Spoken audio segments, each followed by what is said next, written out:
তুমি জাদুমণিরে পাঁচতলা বিল্ডিং এর মালিক বানাইছে কেডা?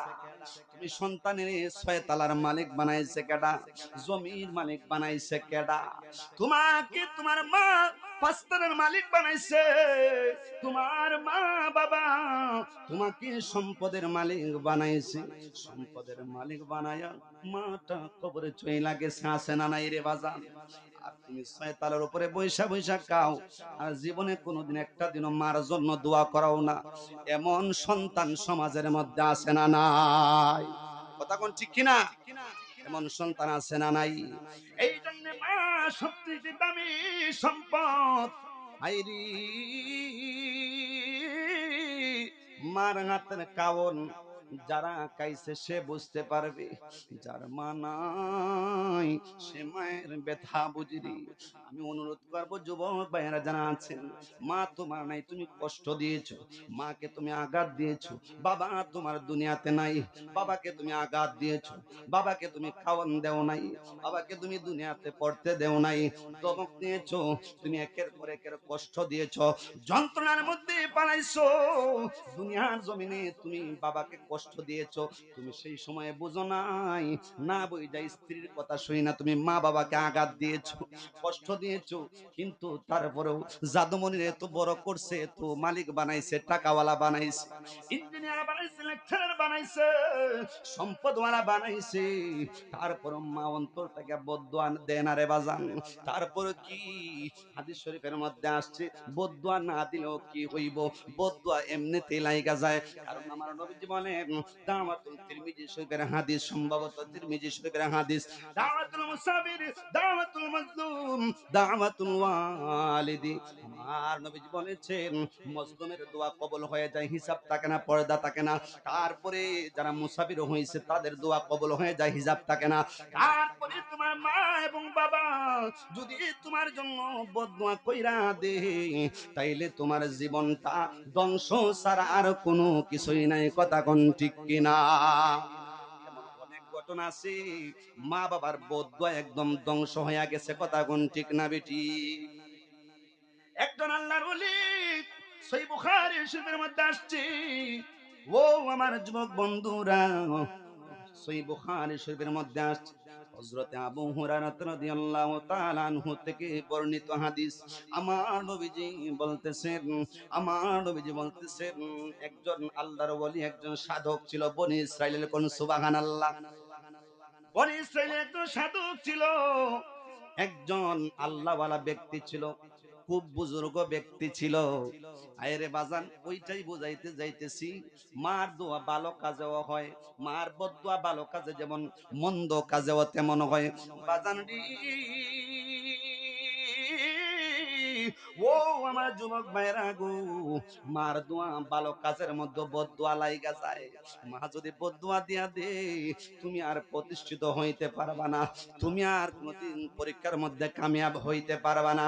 মাকে তুমি গালি দিচ্ছ, চোখ গরম কইরা তাকাইছো মার দিকে, ওই গরম কইরা তাকানোর কারণে মায়ে যদি বদদোয়া দিয়া দেয়, আরে যুবক, তুমি ইহকালে শান্তি পাইতে পারো, দুনিয়াতে শান্তি পাইতে পারো, কিন্তু পরকাল তোমার জন্য ধ্বংস হয়ে যাবে, পরকাল তোমার জন্য বরবাদ হয়ে যাবে রে।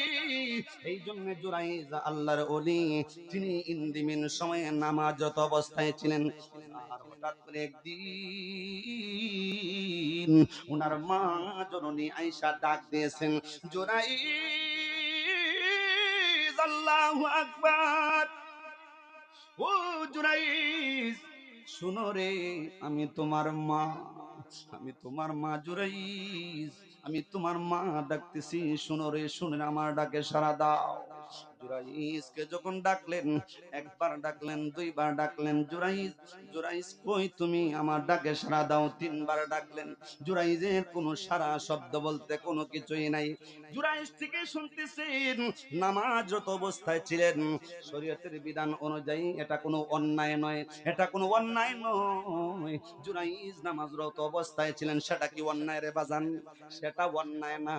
জুরাইজ মনে করতেছেন, আমি নামাজরত অবস্থায় আছি, আমার আমার মাটাকে সারা দেওয়া যাবে না, পরে সারা দিব। মাটাকে সারা দিলেন না, নামাজরত অবস্থায় ছিলেন, নামাজ পড়তেছেন, ওইদিকে মা ডাইকা পড়ে, না পাওয়ার কারণে, সারা না পাওয়ার কারণে সন্তানের জন্য দুইটা হাত তুলে দিলেন। আল্লাহ, ও আমার আল্লাহ গো, আমার সন্তান জুরাইস, আমি মা একবার নয়, দুইবার নয়, তিনবার ডাক দিছি, ও আমার আল্লাহ গো, আমি জুরাইজের মা, আজকে আমি বদদুয়া দিয়া দিতাছি, ও আমার আল্লাহ গো, আমার জুরাইজকে তুমি কোন যতদিন পর্যন্ত কোন বেশ্যা মহিলার ফান্দে না ফালাইছো, ততদিন পর্যন্ত তুমি তাকে মরণ দিও না। একবার জোরে জোরে কন্যা আল্লাহু আকবার। ওরে মায়ের কান্দন যাবজ্জীবন, ওরে 2-4 মাস বনের কান্দন রে, ওরে ঘরের পরিবারের কান্দন, ঘরের পরিবারের কান্দন কয়েকদিন পরে থাকবে না। দুঃখের দরদি আমার জনম দুঃখী মা, ওরে দুঃখের দরদি আমার জনম দুঃখী মা, ওরে মায়ের কান্দন যাবজ্জীবন, ওরে 2-4 মাস বনের কান্দন গো, ওরে ঘরের পুরি বাইরের কান্দন, ওরে ঘরের পুরি বাইরের কান্দন কয়েকদিন পর থাকবে না।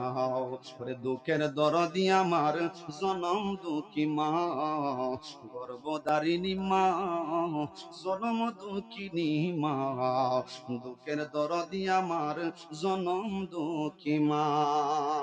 আরে কত না মা রাত পোহালো, ওরে কৃষ্ণ গুয়ে মুতে, আমারে আশিকিরে শুকনায় রাখিয়া মায়ে তাকে বিজাতে, ঠিক কিনা? আরে কত না মা রাত পোহালো, বিষ্ণু গুয়ে মুতে, আশিকিরে শুকনায় রাখিয়া মায়ে তাকে বিজাতে, কথা কোন ঠিক কিনা? আরে আশিকিরে শুকনায় রাখিয়া মায়ে তাকে বিজাতে, ওই আশিকির অসুখ হলে দেখি চাইয়া,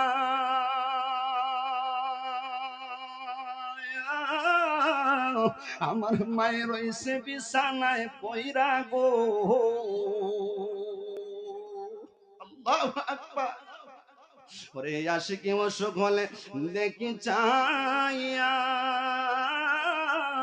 ওরে আমার মায়ের রইছে বিছানায় পয়রা গো, আমার আল্লাহ যাও গো লইয়া, আমার আল্লাহ যাও গো লইয়া, সন্তানের নিও না। দুঃখের দরদি আমার জনম দুঃখী মা, গর্ভধারিণী মা, জনম দুঃখিনী মা, দুঃখের দরদি আমার জনম দুঃখী মা।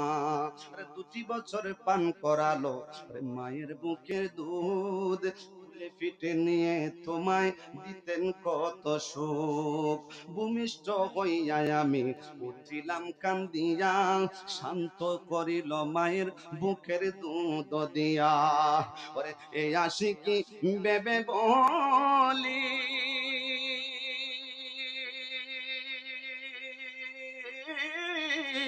ওরে জান্নাত মায়ের পায়ের নিচে গো, ওরে দেখবি কালে হাদিস স্কুলে, ওরে দেখবি কালে হাদিস স্কুলে করছেন নবী ঘোষণা, দুঃখের দরদি আমার জনম দুঃখী মা, দুঃখের দরদি আমার জনম দুঃখী মা। চিৎকার মেনে কন্যা মারহাবা, একটু দূরে সরে পড়ুন, আল্লাহুম্মা সাল্লি আলা